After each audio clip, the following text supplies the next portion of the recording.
Welcome to SV news.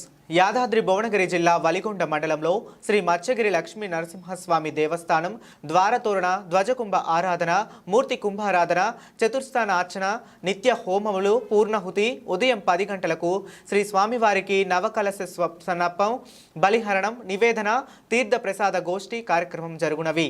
ఈ కార్యక్రమంలో ఆలయ కార్యనిర్వహణ అధికారి సల్వాది మోహన్ బాబు, ఆలయ చైర్మన్ కొమ్మారెడ్డి నరేష్ కుమార్ రెడ్డి, ధర్మకర్తలు, అర్చక సిబ్బంది మరియు అధిక సంఖ్యలో భక్తులు పాల్గొన్నారు.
Hey, Jara.